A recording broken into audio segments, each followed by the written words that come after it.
Est-ce que tu peux te présenter et présenter très rapidement ton parcours? Oui, donc je suis Céline Carlefaille. Donc moi j'ai un parcours de 15 ans dans le digital, principalement dans des directions e-commerce, plutôt pour des grosses multinationales, même si j'ai aussi créé 2 startups. Et depuis novembre, donc j'ai rejoint le collectif greenIT.fr qui milite et forme et déploie du numérique responsable dans les entreprises et auprès des collectivités. Je pourrais détailler aussi un petit peu plus tard ce que je fais au sein du collectif. Mais moi, comme j'ai une formation plutôt école de commerce commerciale, je suis pas sur la partie technique, je suis sur justement la formation OK. et sur la sensibilisation principalement en animant des ateliers autour du numérique responsable.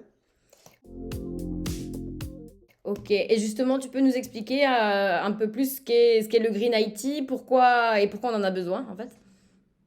Alors le Green IT, c'est comment on peut amener la protection, limiter en tout cas les impacts sur l'environnement, mais aussi sur les impacts sociaux du numérique, Mmh. donc dans les entreprises, mais aussi dans notre quotidien tout simplement.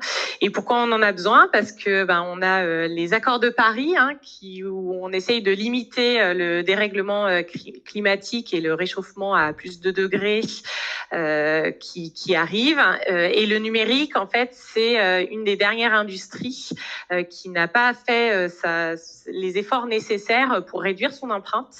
Au contraire, c'est une industrie qui accélère et qui accélère ses impacts sur l'environnement. Et donc, il faut absolument qu'on prenne le virage du Green IT pour pouvoir limiter ces impacts si on veut tenir les accords de Paris et que ce soit encore tenable pour les générations futures.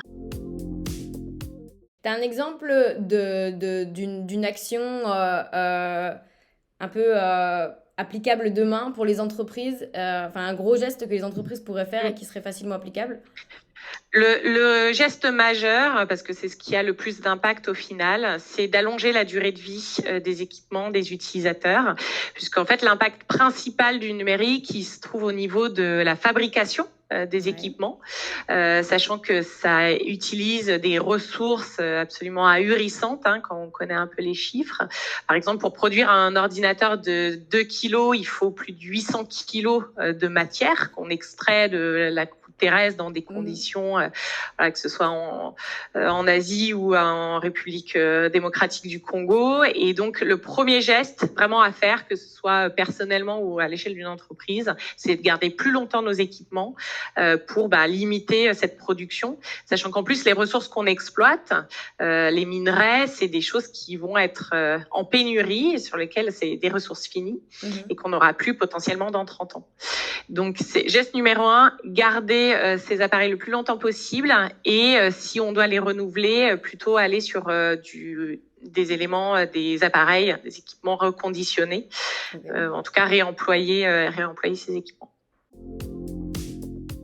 Qu'est-ce qui, dans ton parcours digital, t'a sensibilisé à ça et a fait que tu as voulu te diriger vers du Green IT, en fait? Alors moi, ça a plutôt été dans une démarche personnelle Mmh. qu'on a fait dans notre quotidien en famille, voilà, sur une démarche de limiter notre impact en voilà tendant vers le zéro déchet.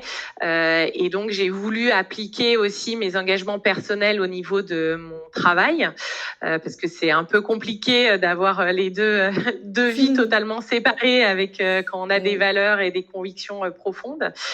Donc du coup, moi j'ai voulu, j'étais une experte du digital et j'ai voulu amener cette brique de développement durable sur la partie digitale et c'est ce qui m'a amené à m'intéresser au numérique responsable, à me former et maintenant à mon tour former les autres parce que je pense que en fait dans les entreprises maintenant il y a des directions RSE qui sont bien installées, développement durable, mais on a souvent le réflexe et c'est bien normal d'aller sur du développement durable pour des choses qu'on connaît, qu'on maîtrise. Donc, Mmh.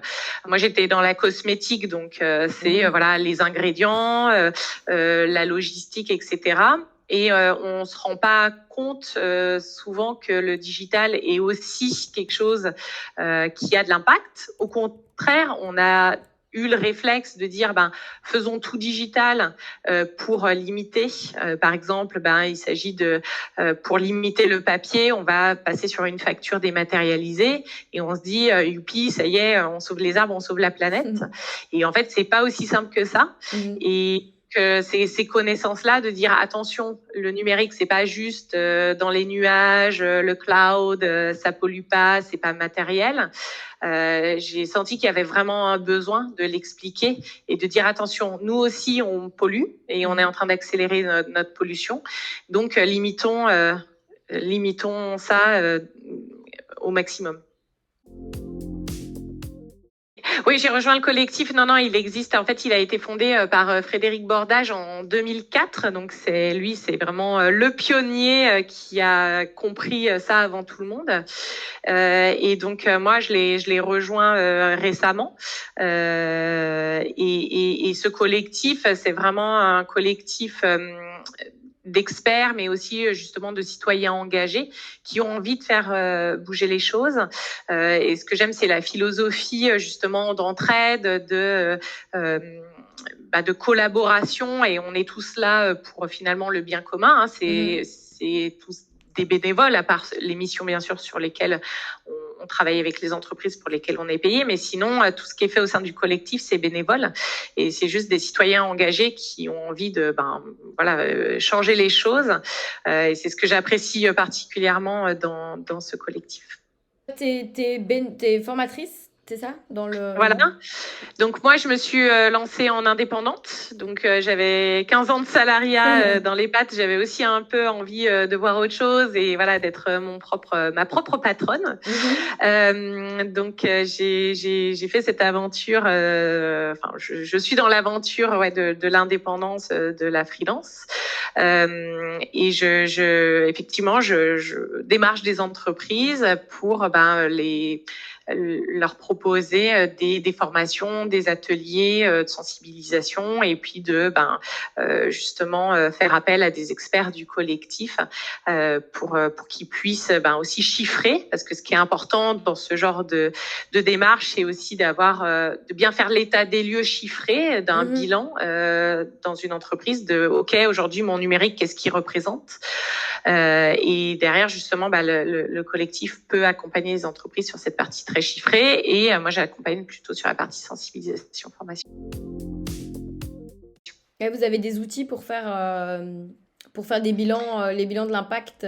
Tout à fait. Le collectif a développé ça depuis de nombreuses années. C'est ce qu'on appelle l'outil principal pour mesurer. C'est ce qu'on appelle l'ACV simplifié. Donc l'ACV, c'est analyse du cycle de vie.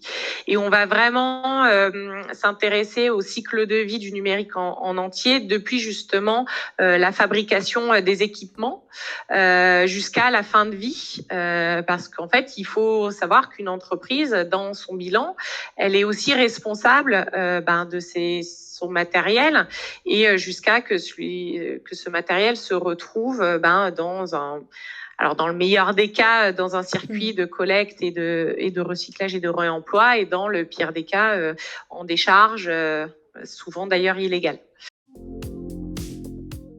Et donc, tu avais aussi créé un autre projet qui s'appelait Bocoloco. Oui, alors c'est pas moi qui l'ai créé directement, mais je suis associée dans l'aventure.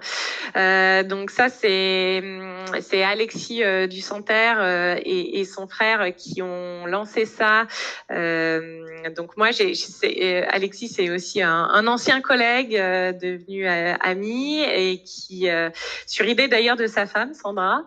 En fait, l'idée, c'est que moi, quand je suis passée aussi au zéro déchet, on en a beaucoup parlé avec Sandra, qui aussi était dans la démarche, et elle trouvait aussi que c'était compliqué en fait le zéro déchet quand on est maman active qui a pas beaucoup de temps pour faire ses courses, et voilà, il y a un côté assez contraignant en fait dans le zéro déchet, et son idée c'était de dire ok, comment on simplifie ça pour livrer directement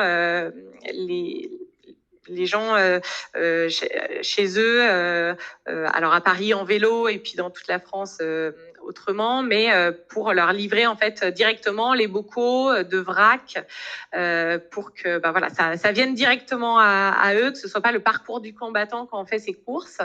Et donc moi j'ai toujours eu une expertise e-commerce, donc j'ai aidé sur le développement du site e-commerce pour beaucoup locaux. Voilà, l'idée de base c'est vraiment simplifier l'achat du vrac, démocratiser cette partie-là pour que ça devienne un réflexe. Et voilà, et beaucoup locaux c'est aussi une aventure humaine incroyable avec des gens hyper convaincus et qui et dont les valeurs se rejoignent justement dans la vie personnelle comme dans la vie professionnelle. Donc c'est aussi une super belle aventure. D'accord. Et donc, tu participes encore à ce projet? Enfin, tu as participé au lancement. J'ai vu que tu les avais beaucoup aidés pour la campagne Ulule. Oui. Non, je ne sais plus si c'était Ulule, mais vous aviez fait du crowdfunding. Oui, tout à fait. On a fait du crowdfunding sur Ulule. L'idée, c'était de réunir les fonds pour acheter le premier stock et puis pouvoir se lancer. Donc ça, c'était en février 2020. C'était juste avant le confinement. et voilà, donc on était 5 fondateurs et donc moi je fais toujours partie de l'aventure. Après c'est vrai que c'était un gros travail au départ de mise en place. Maintenant c'est que ça c'est sur les rails. J'ai un petit peu moins d'activité directe on va dire dedans. Mais après plein de projets aussi pour justement développer l'activité et aussi justement moi je vais ramener la brique Green IT sur beaucoup locaux. L'idée c'est qu'on soit aussi impeccable sur l'éco-conception du site. Et qu'on puisse aussi peut-être aller plus loin sur pourquoi pas devenir une entreprise Bicorp ou ce genre de démarches qui sont aussi intéressantes au niveau d'une start-up. Ok. Vous avez un magasin, c'est ça? Vous avez un magasin? Non, il n'y a pas de magasin aujourd'hui. Il y a un entrepôt physique à Paris dans lequel on peut aller chercher ses commandes, mais aujourd'hui, il n'y a pas de magasin. D'accord. Peut-être plus tard, dans les cartons. Et la campagne Ulule, vous aviez eu des bons résultats? Ça vous a suffi pour lancer le projet? Ou après, derrière, vous avez dû, je ne sais pas, faire des levées de fonds ou Alors, au départ, ça nous a permis, on a rempli l'objectif, on a même dépassé les 100%, donc on a pu réunir les premiers fonds pour acheter le stock qui était vraiment l'origine le but de la campagne Ulule. Et derrière, il y a eu des levées de fonds, effectivement, pour pouvoir aller plus loin. Et certainement qu'il y en aura une aussi peut-être fin d'année ou début d'année prochaine, parce que effectivement, il faut continuer à alimenter le fonds de roulement pour pouvoir aller plus loin et pour aussi pouvoir financer le développement, parce que c'est vrai quand on s'est lancé et à la suite de la campagne Ulule, c'était Paris, région parisienne en vélo, et finalement l'extension France, c'est aussi des investissements, que ce soit en logiciel, en personnes, en acquisition de clients ou en structure plus logistique. Et donc, effectivement, derrière, il y a besoin de financement pour faire cette extension. Donc c'est pour ça qu'on l'a fait. Pour le moment, on l'a fait auprès de business angel et privé. Et puis voilà, il n'y a pas de but de refaire a priori une autre campagne de crowdfunding, mais là, il y aura. C'est la suite. La suite logique, c'est plutôt de refaire une levée de fonds. D'accord. Et donc, tu disais que tu travaillais chez l'Occitane jusqu'à novembre dernier. Oui. Et tout ça, ça a commencé bien avant. Donc, comment tu as réussi à mixer un poste de directrice plus de start-up Alors, effectivement, ça a été beaucoup de travail. Et d'ailleurs, c'était pas ma première start-up puisque j'ai eu une expérience de start-upeuse que j'ai fait pendant mon premier congé maternité. Donc c'était il y a 7 ans. Et effectivement, après moi, je sais pas trop m'arrêter, donc donc quand j'ai eu mon premier congé maternité, je me suis dit, qu'est-ce que je vais faire? Allez, je monte une start-up. Et c'était quoi? C'était quoi comme projet? C'était quoi? Ouais. Alors, c'était un concept un peu novateur qui sort des sentiers battus. En fait, c'était un site pour laisser ses volontés. C'était autour de la mort. Ça s'appelait chapitre2.fr et c'était pour laisser en ligne ses dernières volontés non testamentaires. Okay. Donc, où tu veux être enterré pendant ta cérémonie, quelle musique tu veux, etc. Donc, voilà, on avait fait ça à 3 avec mon mari et une de mes meilleures amies qui est graphiste. Et donc, on a fait ça tous les 3 voilà, pendant mon congé mat. Bon, après, derrière, on n'a pas su trop quoi en faire, comment le monétiser. Donc, finalement, je l'ai fermé 4 ans après, mais c'était une super expérience aussi de voir comment on montait en fait une boîte en France. Voilà, comment on monte une SAS, toute la partie administrative. C'était super intéressant de gérer cette boîte. Et puis voilà, et on dit que tu réussis après derrière tes autres boîtes si tu as au moins implanté 1 ou 2 startups. Donc ça, c'est fait. J'en ai planté une, c'est bon. Pareil, c'est la tradition. Mais ça m'a vraiment beaucoup appris aussi, justement, dans mes expériences d'après. Et donc, pour Lab Ocoloco, effectivement, ça a été un travail assez acharné, mais de toute l'équipe, parce que au final, dans les 5 fondateurs, on était quasiment... Il y avait une personne qui était à 100% au début, Florent, mais tous les autres faisaient ça en parallèle de leur job et on faisait ça soirée et week-end, quoi. Donc ça te fait des soirées assez longues, assez fatigantes, mais voilà, tu fais ça. Moi, je faisais ça quand les enfants étaient couchés ou le week-end pendant la sieste du petit dernier. Et voilà, après, c'est vraiment porté par les convictions parce que sinon t'as pas le courage. Mais là, c'était vraiment... je pense que tu peux t'investir comme ça quand vraiment ça te prend aux tripes, de dire voilà, il faut faire ça, il faut avancer dans ce sens-là, on a besoin de ça, et que l'équipe aussi, c'est sympa et c'est une bande d'amis qui rigolent bien ensemble, quoi. C'est quoi ton plus gros succès dans l'entrepreneuriat selon toi? Enfin, la chose dont tu es le plus fier jusqu'à maintenant dans ton parcours dans l'entrepreneuriat?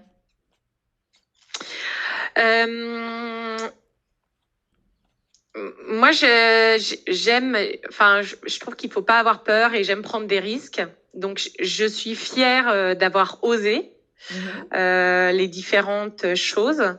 Donc, oser, oui, monter ma première start-up, oser partir dans l'aventure Bocoloco. Et voilà, oui, oser le faire en parallèle d'un autre job très prenant. Donc voilà, je suis fière de ça. Et oui, je suis globalement fière de ce qu'on a accompli sur Bocoloco. Je suis aussi fière de la reconversion que j'ai pu faire ces derniers mois autour du numérique responsable.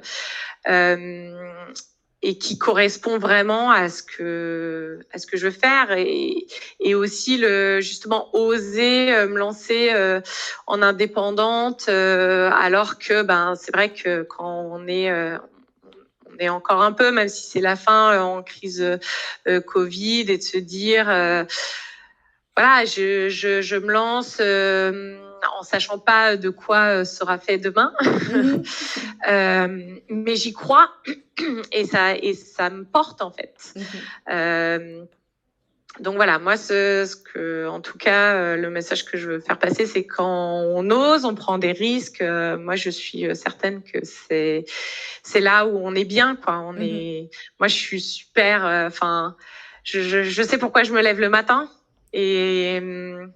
Et ça n'a pas toujours été le cas Ouais. dans les boîtes pour lesquelles j'ai travaillé, même si après dans le digital, moi je me suis toujours assez éclatée parce que c'est un secteur qui se renouvelle sans cesse et mes journées elles étaient pas monotones. Mais là se rajoute l'excitation de dire ouais potentiellement je suis dans avec des gens qui changent le monde quoi. Mhm.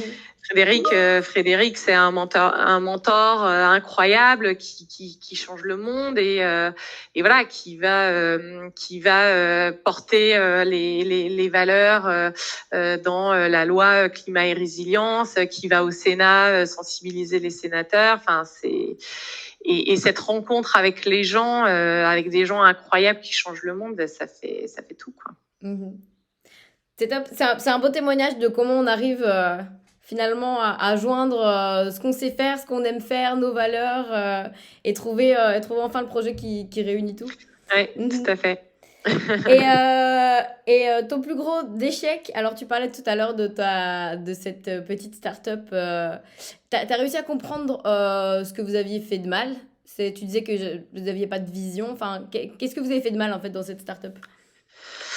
On n'y a pas consacré assez de temps.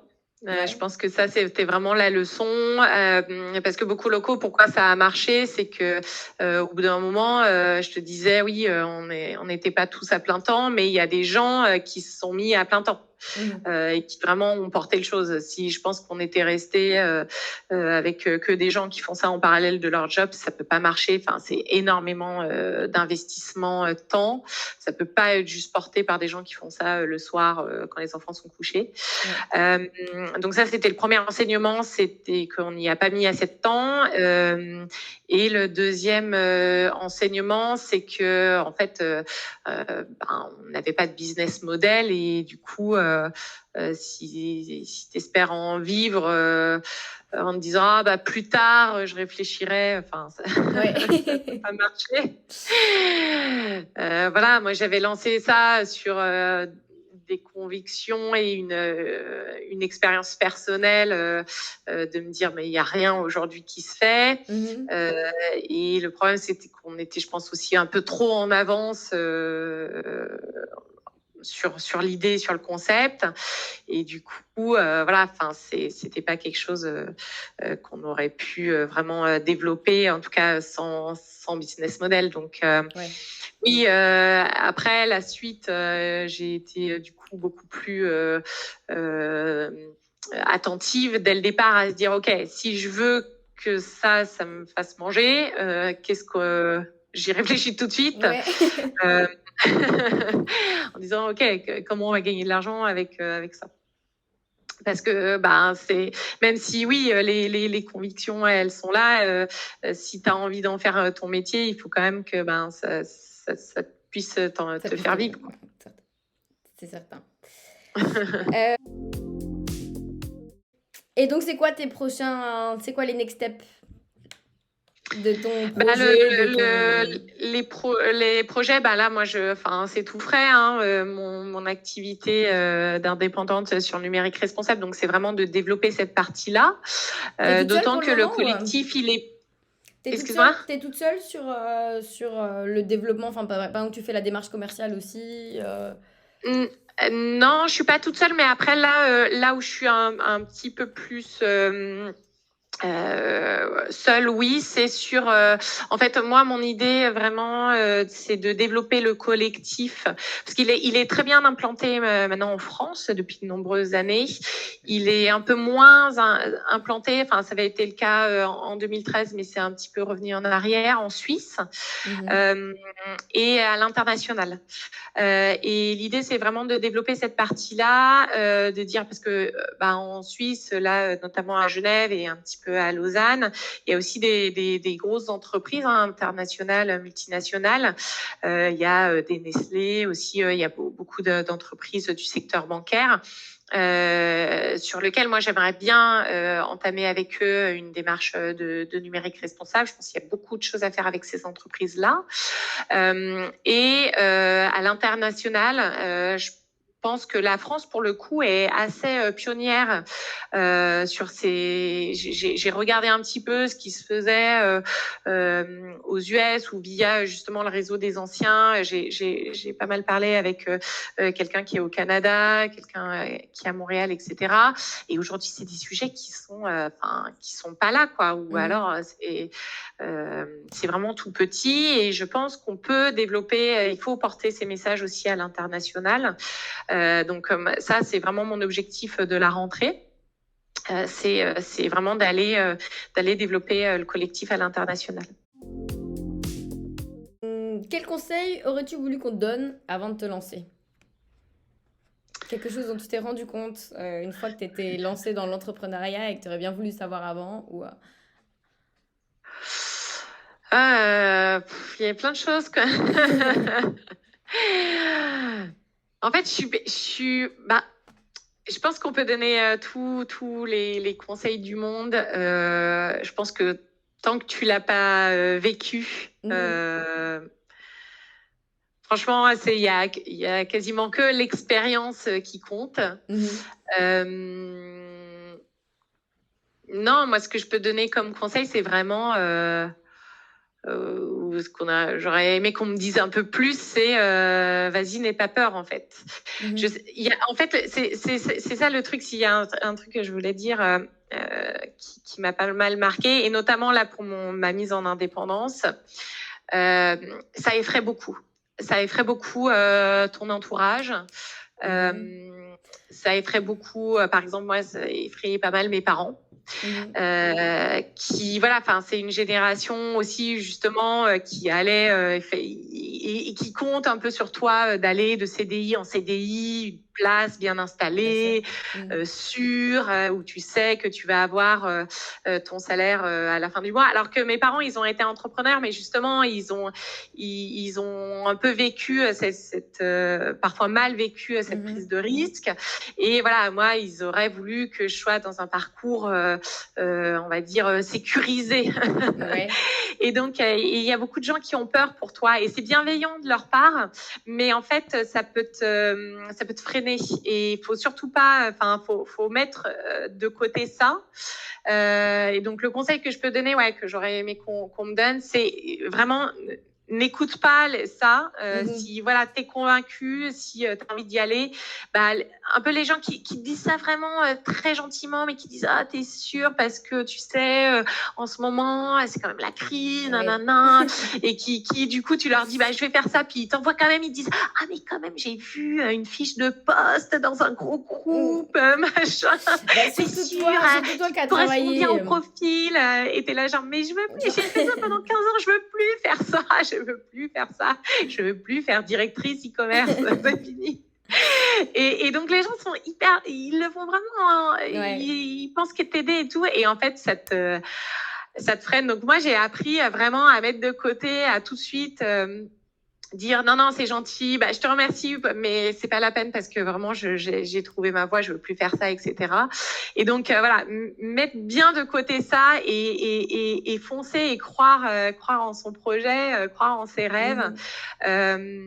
Et justement prendre les bonnes énergies, des gens qui te disent c'est génial, vas-y carrément, ça te correspond hyper bien, et donc garder ça en fait. Et les autres les mettre dans un petit sac, voilà, un petit sac gris là, hop tac, et on le met de côté. J'imagine que tu as dû en entendre des métiers folles, avec un boulot comme tu as eu, avec une expérience comme tu as eu, comme si c'était moins bien au final de monter son entreprise que d'aller travailler encore dans un autre groupe. Voilà, les gens ils te disent oh là là, mais tu pourrais être CDO, la Chief Digital Officer de telle boîte et tout machin. Je sais pas du tout envie de faire ça, mais pas du tout. Donc peut-être j'y reviendrai. Je leur dis quand même ça aussi. Je dis peut-être j'y reviendrai un jour, mais là non, je me concentre sur mon projet et je garde ça. Super. Et du coup, tu fais partie de ce collectif. Est-ce que tu fais partie aussi de d'autres je sais pas, associations ou groupes qui te permettent en fait de faire connaître ton projet?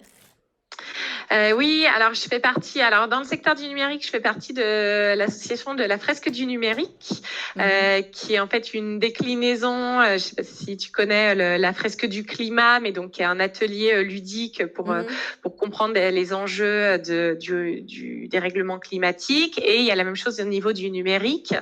Donc ça, c'est une association qui est géniale aussi, qui est super active avec plein de gens qui partagent énormément d'infos, de nouveaux chiffres. Et moi, je prends beaucoup de plaisir à animer les ateliers. C'est des ateliers de 3h30, voilà, avec entre 5 et 8 participants. Et à chaque fois,